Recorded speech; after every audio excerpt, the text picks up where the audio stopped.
my first acting experience was my mother. She was an actress. Well, she wasn't a professional actress, but she loved to act, and she went in the theater. And I'm one of six. I've got six brothers and sisters. And where are you? I'm the youngest. You're the youngest. I'm the youngest of six, and she decided that she was going to do this play, and she wanted to get all of us in it. It was a musical. It's a play called Carnival. It's we were doing it in Maryland, and it was a little theater called Churchill Theater. It was like Chestertown, Maryland area, if you know that area.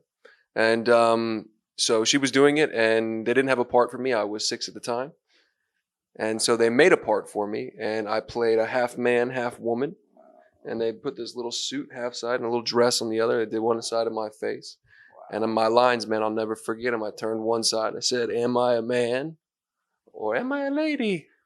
And I turned to the audience and said, "You decide." Well, that's a great story. You know, it's funny because I'm also from Maryland and grew up there and went to high school for a couple of years there. I dropped out of high school, but I had a wonderful teacher, and we put on a high school play, and I fell in love with acting so much that I dropped out of high school and said, "Mom, I'm not doing this anymore because I don't need any of this crap if I want to be an actor." So they put me in. My mom's neighbor found a acting school in Bethesda, so they put me.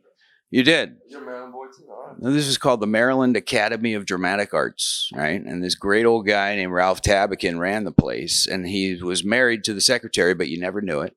He never let on that was his wife running the secretary, and he's an older guy, and I could go on about him, but the point of the story is that I was sweeping floors at a hardware store when Ralph, my teacher, calls me, Ralph Tabakin. He's in all of Barry Levinson's films. You can find him. He calls me and he says, "I've got some Indians in town and they want to make a movie." And I said, "What do you mean, like cowboys and Indians?" He goes, No. I mean, Indians from India with the dot.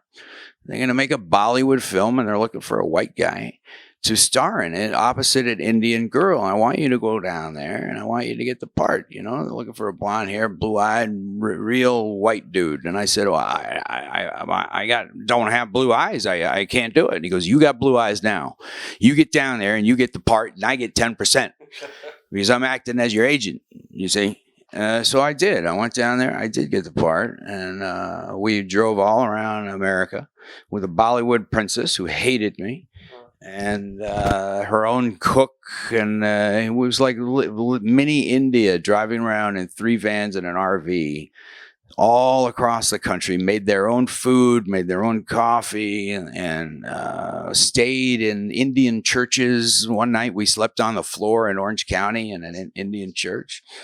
And then we all packed up and flew to India, where I lived there for 5 months. I did another Bollywood film while I was there. So I mean, after that, and drive across the country and try to do this in Hollywood.